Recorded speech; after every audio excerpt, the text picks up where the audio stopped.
Bonjour à tous, donc aujourd'hui je reviens pour vous donner quelques définitions de mots que je risque d'employer dans mes prochaines vidéos. D'ailleurs c'est même pas que je risque de le faire, c'est que je vais le faire puisque pour moi ces termes sont indissociables des sujets que j'ai envie de traiter, donc à savoir le véganisme et la cause animale. Et donc c'est pourquoi j'ai décidé de les rassembler dans cette vidéo là afin de vous faire une petite base, un socle de connaissances on va dire, afin de mieux comprendre mes prochaines vidéos. Alors évidemment ça va être des définitions simples puisque je vais développer les idées dans les prochaines vidéos. Et c'est pas du tout bien sûr que je vous prends pour des imbéciles et que je me dis que vous comprenez rien à rien, que je suis obligée de vous donner les définitions de tous les mots pour que vous puissiez saisir une once de ce que je dis, non pas du tout. Mais vu que c'est un sujet qui commence tout juste à émerger, on commence à en parler dans les médias, aux infos, dans les journaux, à la radio, donc on commence un peu à s'y intéresser, mais on connaît pas encore forcément les termes autour de ce sujet, et donc c'est pour ça que je fais cette vidéo dès à présent. Donc pour commencer, qu'est-ce qu'un végétarien? Un végétarien, comme je sais probablement, il ne mange pas de viande, mais, oh, grande nouvelle, il ne mange pas de poisson non plus. Il y a beaucoup trop de personnes qui pensent que les végétariens peuvent manger du poisson, or c'est absolument faux. Le poisson, au même titre que les animaux terrestres, est un animal vivant et sentient, il ressent la douleur, donc on n'en mange pas. Voilà, ça ce sont les pesco-végétariens qui effectivement s'autorisent à manger du poisson, mais les végétariens ne mangent aucun animal terrestre, mais aucun animal marin non plus, donc cela inclut également les fruits de mer, donc crustacés, mollusques, ainsi que les autres animaux marins, comme les baleines. Dans certains pays on mange de la baleine, un végétarien ne va pas manger de la baleine, voilà. Et évidemment les végétariens ne vont pas consommer non plus les sous-produits d'abattage des animaux, donc pas de caviar, pas de gélatine, donc on retrouve très fréquemment dans les bonbons, mais heureusement il y a les dragibus qui ne contiennent pas de gélatine de porc ou d'un autre animal. Et il faut également faire attention au fromage. Oui, vous avez bien entendu, le fromage pour les végétariens, parce que généralement il y a de la présure animale dedans. Donc qu'est-ce que la présure animale en fait?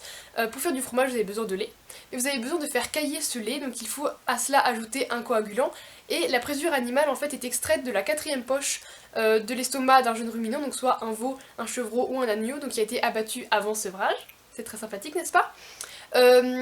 Et donc on appelle ça aussi d'ailleurs la caillette, et donc on va rajouter cette caillette au lait afin de le faire coaguler pour que ça devienne du lait caillé, et après je sais pas trop comment ça se passe, et à la fin vous avez du fromage, mais du coup il faut faire très attention à ce que ce soit fait avec de la présure d'origine végétale ou d'origine microbienne, donc là il n'y a pas de souci. Par contre si sur la composition c'est juste écrit présure ou présure animale, c'est que vous avez un petit morceau d'estomac d'un jeune ruminant, donc c'est pas très sympathique, et donc normalement les végétariens ne consomment pas ces fromages là, donc il y en a notamment dans l'atome noir par exemple.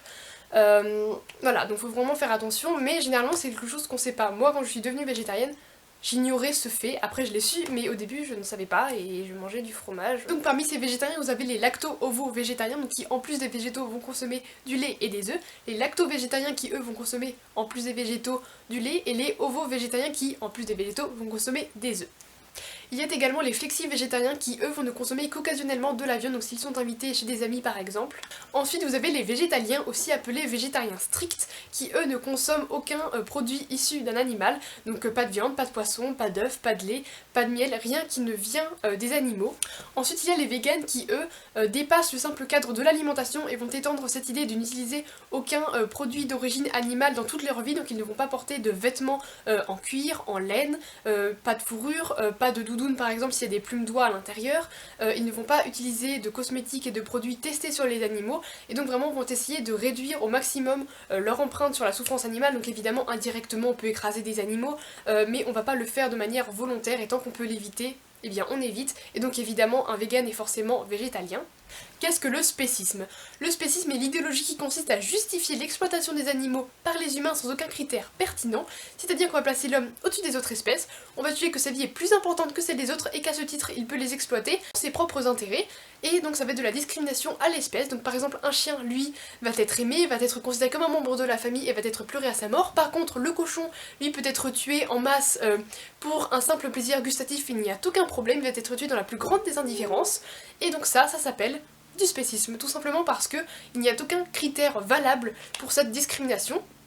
Pourquoi est-ce qu'un chien est favorisé par rapport au cochon? On ne sait pas. En tout cas, ça ne peut pas être, par exemple, l'intelligence, puisque le cochon va être plus intelligent que le chien et va d'ailleurs être plus proche de l'homme que le chien. Donc, pourquoi est-ce que le chien a le droit d'être aimé et le cochon a le droit d'être maltraité? Je ne sais pas, je ne comprends absolument pas cette idée, mais la plupart des gens sur cette planète est malheureusement spéciste, et je dis la plupart, mais c'est la grande majorité des gens aujourd'hui sont spécistes. C'est un fait. Mais le monde change et les mentalités évoluent. Si aujourd'hui le spécisme est la norme, demain ce ne sera plus le cas.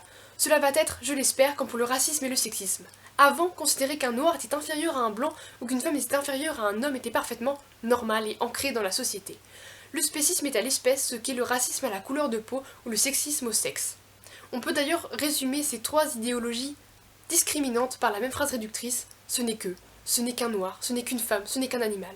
C'est la même chose. Maintenant que je vous ai brièvement parlé du spécisme, on va parler de ceux qui sont contre, donc les antispécismes.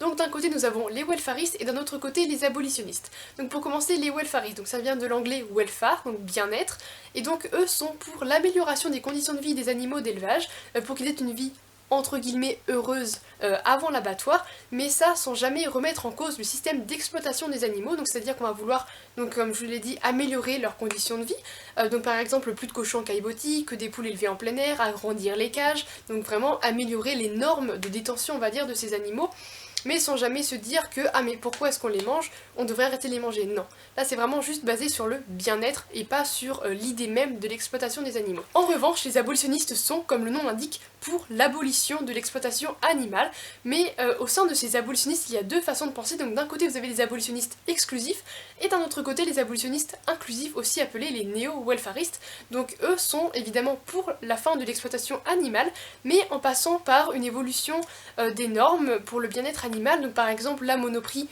vient d'interdire la vente d'œufs élevés en batterie dans leurs magasins, donc les néo-welfaristes eux vont être contents de cette mesure là, vont l'applaudir, alors que les abolitionnistes exclusifs eux, non, parce que pour eux le fait, si vous voulez, d'améliorer les conditions de vie des animaux, ça va conforter le client dans cette idée qu'en fait il peut continuer à acheter, ça va un peu le déculpabiliser, et donc au final cela va retarder l'abolition qu'autre chose.